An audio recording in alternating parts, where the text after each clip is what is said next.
Football ইতিহাসে এমন কিছু নাম আছে যাদের নিয়ে যতই বলা হোক না কেন তা যেন কখনোই শেষ হয় না। আর সেই তালিকার একেবারে শীর্ষে যে নামটি রয়েছে তিনি হলেন লিওনেল মেসি।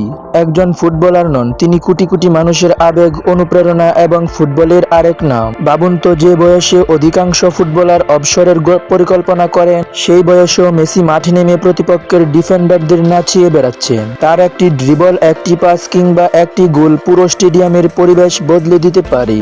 মেসির ক্যারিয়ারের দিকে যদি তাকাই তাহলে আমরা দেখতে পাই অসংখ্য রেকর্ড আর অর্জনের পাহাড়। ক্লাব ফুটবলে তিনি জিতেছেন অসংখ্য লিগ শিরোপা, চ্যাম্পিয়ন্স লিগ এবং ব্যক্তিগতভাবে জিতেছেন একাধিক ব্যালন ডিওর। কিন্তু তার ক্যারিয়ারের সবচেয়ে আবেগঘন মুহূর্ত ছিল দেশের হয়ে বিশ্বকাপ জয়। কোটি কোটি আর্জেন্টাইন সমর্থকের দীর্ঘ প্রতীক্ষার অবসান ঘটিয়ে তিনি নিজের হাতে তুলেছিলেন বিশ্বকাপ ট্রফি।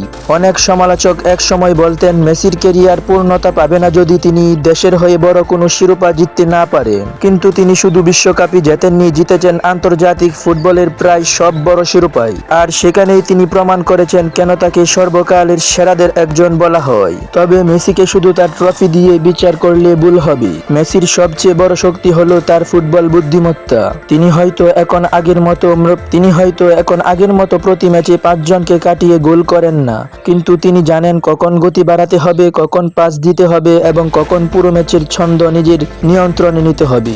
আজও যখন মেসি মাঠে নামেন, কোটি কোটি দর্শক টিভির সামনে বসে থাকেন শুধুমাত্র একটি মুহূর্তের জন্য। তখন তিনি তার জাদু দেখাবেন, একটি ফ্রি কিক, একটি অসাধারণ অ্যাসিস্ট কিংবা একটি অবিশ্বাস্য ড্রিবল। মেসি প্রতিটি ম্যাচে আমাদের নতুন কিছু উপহার দেওয়ার